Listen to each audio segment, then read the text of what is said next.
যারা ছিল তারাও কিন্তু ঢাকার উদ্দেশ্যে রওনা হবে, সেই উদ্দেশ্যে কিন্তু ঝিনাইগাতি বাজারে আসছে।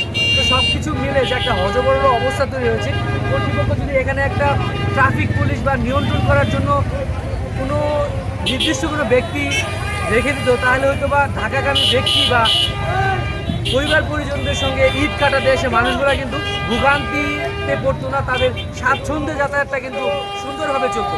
যাত্রীরা তারাও কিন্তু দেশে ফিরেছিল তাদের পরিবার পরিজনদের সঙ্গে ঈদ আনন্দ ভাগাভাগি করতে। ঠিক এই সময়টাতে কিন্তু তাদের তাদের যে কর্মস্থলটি আছে সেই কর্মস্থলে ফেরার সময় হয়ে গেছে।